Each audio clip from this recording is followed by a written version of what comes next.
నమస్కారం. ASN news కి స్వాగతం. మార్కాపురం బస్సు ప్రమాదం ఘటనపై విద్యుత్ శాఖ మంత్రి గొట్టిపాటి రవికుమార్ దిగ్భ్రాంతి వ్యక్తం చేశారు. ప్రమాద ఘటనపై అధికారులు, స్థానిక శాసనసభ్యులతో మంత్రి రవికుమార్ ఫోన్లో మాట్లాడారు. ప్రమాద వివరాలను మంత్రికి అధికారులు వివరించారు. క్షతగాత్రులకు మెరుగైన వైద్యం అందించాలని అధికారులకు ఆదేశించారు. బస్సులో ప్రయాణికులు సజీవ దహనం కావడంపై తీవ్ర విచారణ వ్యక్తం చేశారు. మృతుల కుటుంబాలకు సానుభూతి వ్యక్తం చేసి ఘటనలో గాయపడిన వారు త్వరగా కోలుకోవాలని కోరుకున్నారు. మృతుల కుటుంబాలకు ప్రభుత్వం అండగా ఉంటుందని మంత్రి గొట్టిపాటి రవికుమార్ హామీ ఇచ్చారు. అద్దంకి వైసీపీ ఇన్ఛార్జ్ అశోక్ కుమార్ దిగ్భ్రాంతి వ్యక్తం చేశారు.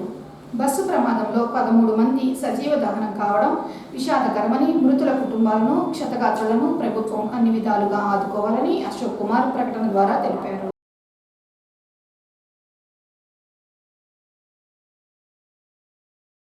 మార్చి 31వ తేదీలోపు ప్రతి ఒక్కరూ ఇంటి పన్నులు చెల్లించి పంచాయతీ వారికి సహకరించాలని, తిమ్మాయిపాలెం గ్రామంలో 100% ఇంటి పన్నులు వసూలు చేయటం పట్ల అధికారులను అభినందిస్తున్నారని ప్రకాశం జిల్లా పంచాయతీ అధికారి వెంకటేశ్వరరావు అన్నారు. అద్దంకి మండలం తిమ్మాయిపాలెం గ్రామంలో 100% ఇంటి పన్నులు వసూలు కార్యక్రమాన్ని గురువారం డిపిఓ వెంకటేశ్వరరావు, ఎంపీడీఓ వరుదిని కలిసి ఆకస్మికంగా పరిశీలించారు. తిమ్మాయిపాలెం గ్రామంలో డిమాండ్ మొత్తం 3 లక్షల రూపాయలు ఉండగా గురువారంతో డిపిఓ సమక్షంలో 100% వసూలు పూర్తి చేశారు. అనంతరం గ్రామంలో ఉన్న చెత్త నుండి సంపద తయారీ కేంద్రాన్ని డిపిఓ సందర్శించి తడి, పొడి చెత్తలు వేరు చేయ విధానం, వర్మీ కంపోస్టు తయారీ విధానం పరిశీలించారు. పారిశుధ్య కార్మికులు జీతాలు చెల్లింపు పెండింగ్లో ఉంచరాదని డిపిఓ పంచాయతీ కార్యదర్శికి సూచించారు.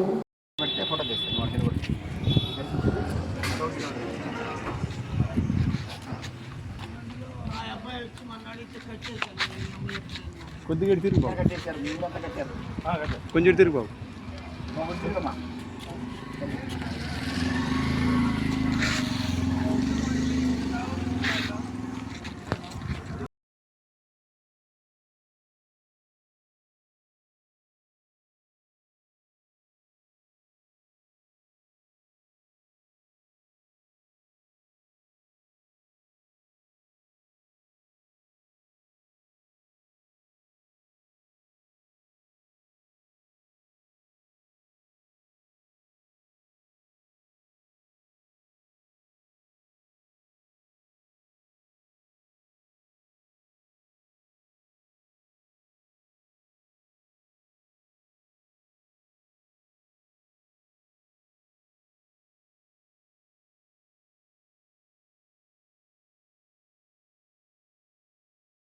శుక్రవారం శ్రీరామనవమి సందర్భంగా అద్దంకి పట్టణంలోని పలు వీధుల్లో స్వామివారి కళ్యాణం నిర్వహించేందుకు పందిళ్లు సిద్ధం చేశారు.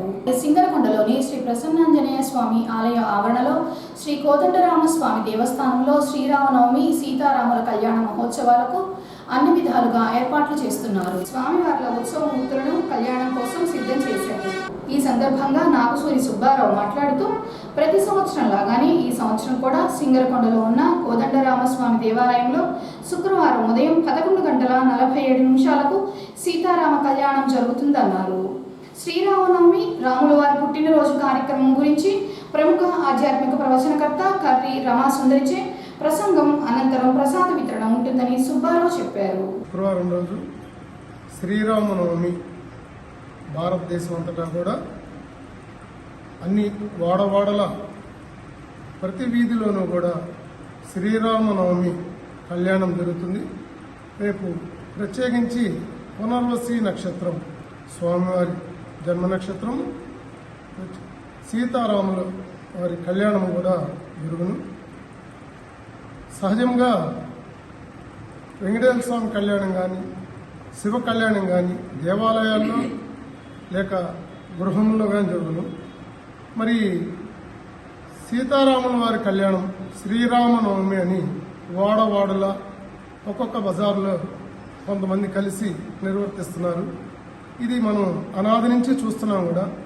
ఇలా ప్రత్యేకించి శ్రీరామనవమి వాడవాడలా ఎందుకు జరుగుతుందనేది, రేపు శ్రీరామనవమి అంటే రాముల వారి జన్మదినము, పుట్టినరోజే స్వామివారి కళ్యాణం జరుగుతుంది. అలా ఎందుకు వచ్చింది? దీనిని గమనించి రేపు కోదండరామస్వామి దేవస్థానం సింగరకొండనందు ప్రకాశం జిల్లా అద్దంకి మండలం కూడా ఈ దేవస్థానంలో రేపు అద్దంకికి సంబంధించిన ప్రముఖ వ్యాఖ్యాత ఆధ్యాత్మిక భక్తురాలైనటువంటి శ్రీమతి కరి రమాసుందరి గారిచే శ్రీరామనవమి కళ్యాణం సంబంధించి క్లుప్తంగా చక్కగా అన్ని వివరించడం జరుగుతుంది.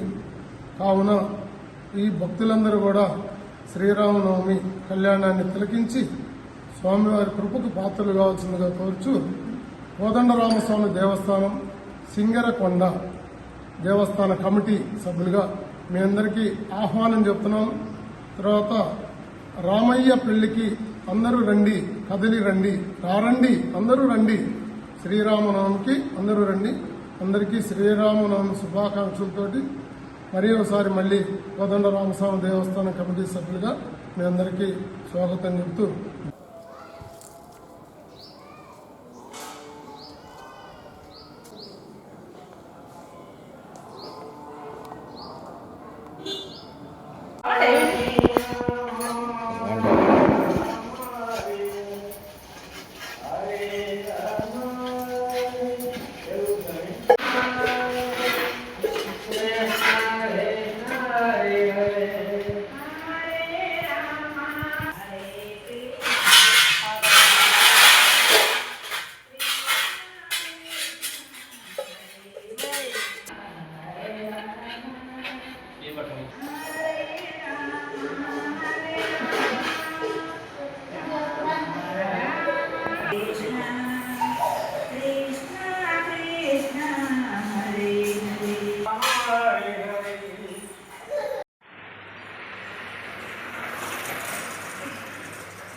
విద్యార్థులు లక్ష్యం పెట్టుకుని చదువుకుంటే అనుకున్నది సాధిస్తారని ఉర్దూ ఏఎంఓ కాసిం అన్నారు.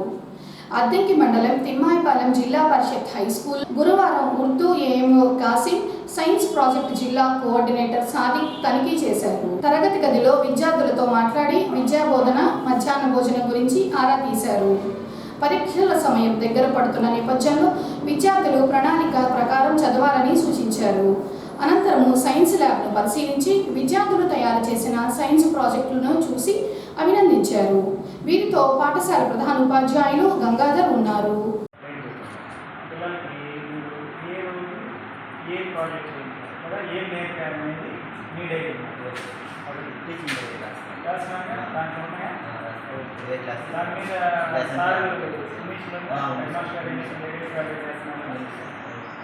తర్వాత పిల్లలు ఇక్కడ చేసినటువంటి నేర్చుకున్నటువంటి డిమాన్స్ట్రేట్ ఏదంటే ప్రాక్టికల్గా పిల్లలు చేస్తున్నారా లేదా అనేది మీ రిపోర్ట్ సపరేట్.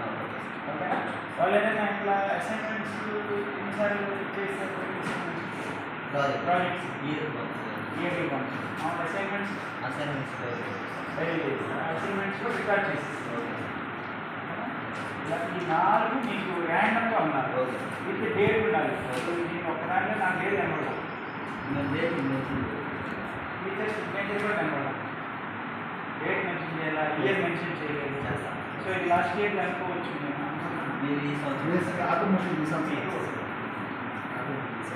లాస్ట్ ఇయర్ ఇది డేట్ ఆఫ్ బర్త్ 2025 నవంబర్. మరి 2026 నుంచి జనవరి నుంచి ఏం లేదా?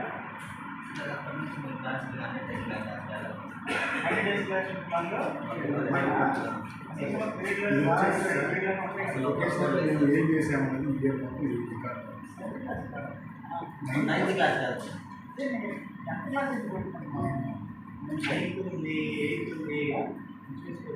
మా వర్క్ సార్ ఏమేమి ఉంటాయి డిస్క్లోజ్ చేస్తారు, ఇన్ని ఉంటాయి సార్. డిస్క్లోజ్ చేసి వచ్చేసి ఇండస్ట్రీ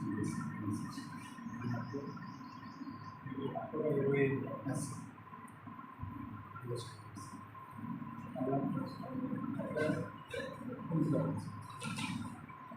ఇది వచ్చేసి ఇంటర్న్షిప్ 10 days ప్రోగ్రామ్. ఈ ఇన్వెస్టిగేషన్ నైన్త్కి ఇది ఇంటర్న్షిప్. ఇవన్నీ వీడియో రికార్డింగ్ ఉన్నాయా? టీచర్స్ కి పేరెంట్స్ కి గ్రూప్ లో సెండ్ చేస్తున్నారా? క్యాంపెయిన్ లో కాంపిటీషన్ చేయండి.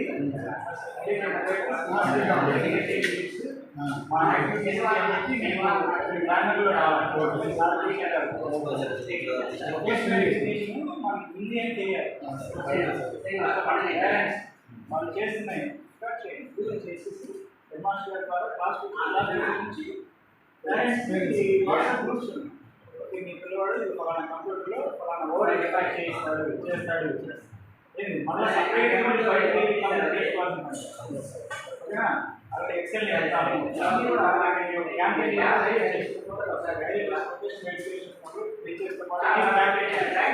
క్యాంపెయిన్ చేస్తారు కదా మామూలు సమ్మర్లో క్యాంపెయిన్స్లో.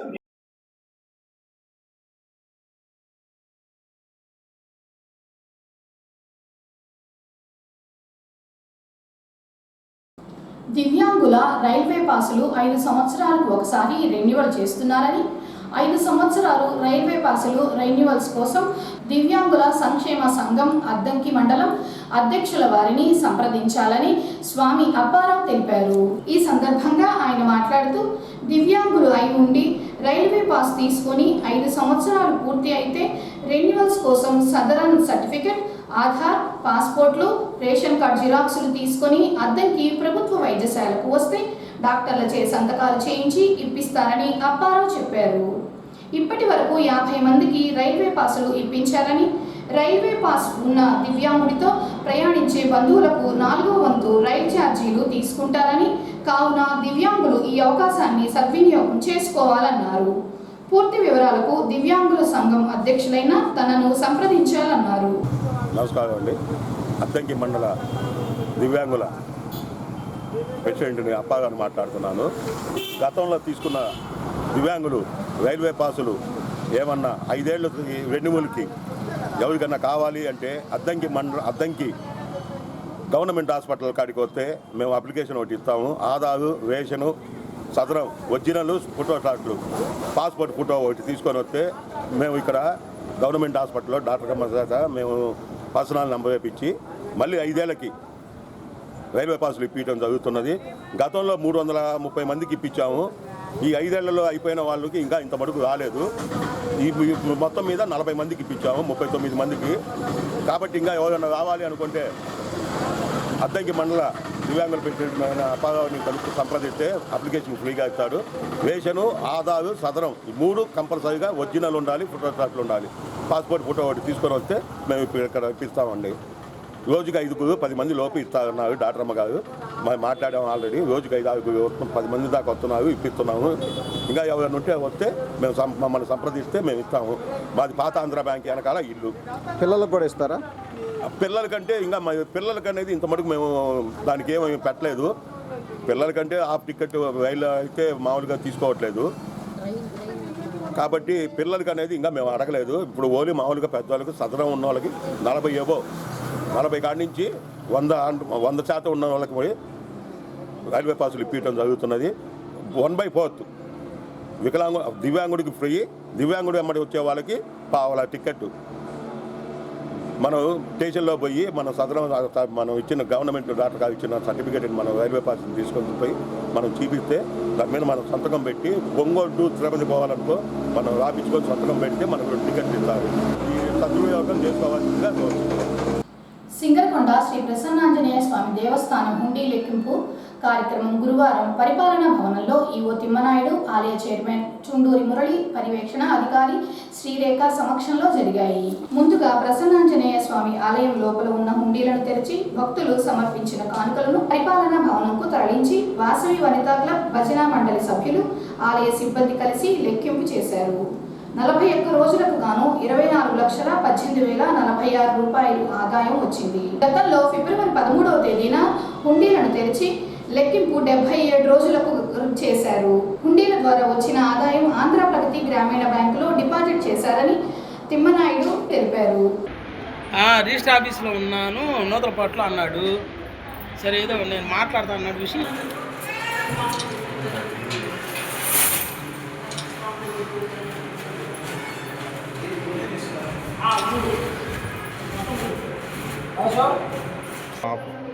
గురువారం ఇప్పుడు అది ఇవి ఎన్ని తీయాలి ఇప్పుడు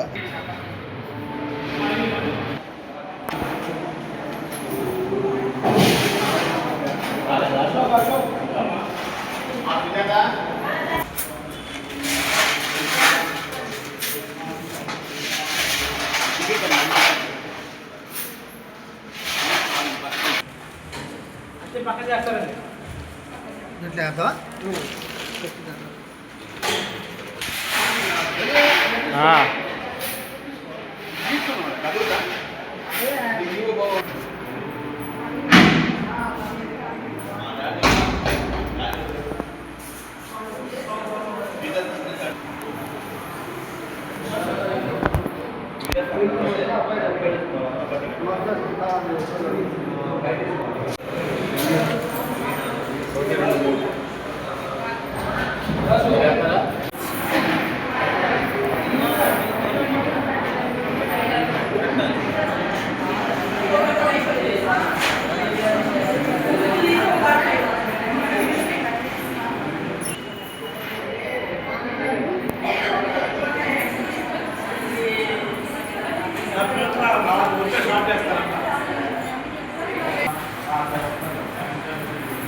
ఇప్పుడు పెట్టేసి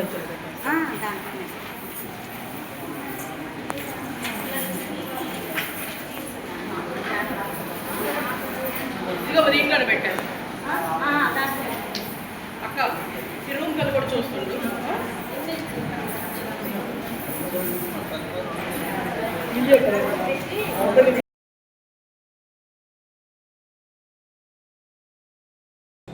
Addanki polytechnic college national board of accreditation గుర్తింపు పొందిగా గురువారం కళాశాలలో విజయోత్సవ సమావేశాన్ని నిర్వహించారు. ఈ సందర్భంగా principal Lazar Babu, vice principal Raj Kumar, అధ్యాపకులు కలిసి కేక్ కట్ చేసి సంబరాలు చేసుకున్నారు. ఎంబీఏ గుర్తింపు కళాశాలకు 2026 నుంచి 2028 వరకు ఉంటుందని ప్రిన్సిపల్ లాజర్ బాబు తెలిపారు.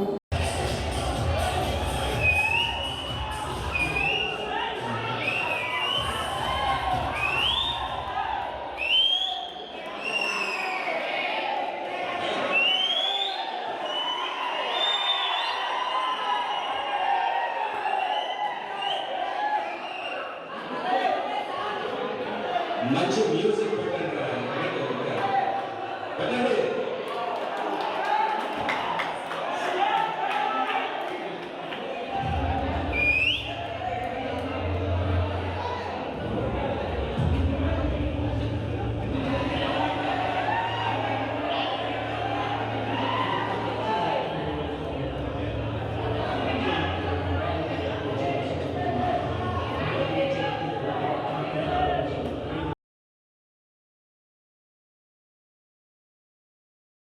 సిగరెట్ తాగి గడ్డివాము ఉన్న ప్రదేశంలో పడివేయటంతో మంటలు చెలరేగిన సంఘటన గురువారం అద్దంకిలోని బత్తులవారిపాలెంలో చోటు చేసుకుంది.